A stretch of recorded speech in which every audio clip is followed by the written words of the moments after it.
ఈ పండుగ సందర్భంగా మన వ్యూవర్స్ కి ఒక చిన్న ఫినాన్షియల్ ఫ్రీబీ ఇవ్వగలరా సార్?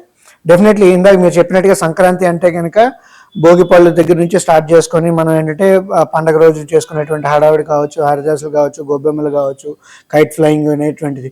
ఇప్పుడు ఈ కైట్ ఫ్లయింగ్ గురించి మనం వచ్చేటప్పుడు ఏంటంటే తెలంగాణ రాష్ట్ర ప్రభుత్వం ఏదైతే ఉందో ఆ తెలంగాణ టూరిజం డిపార్ట్మెంట్ వాళ్ళు kite flying and kite festival and sweet festival అని చెప్పేసి ఏదైతే పెట్టారో దాన్ని డిస్కస్ చేసుకోవచ్చు. In fact kite flying versus financial planning అని చెప్పేసి ఇదేదో ఒక కొత్త రకంగా ఉంది sir, kite flying and financial planning.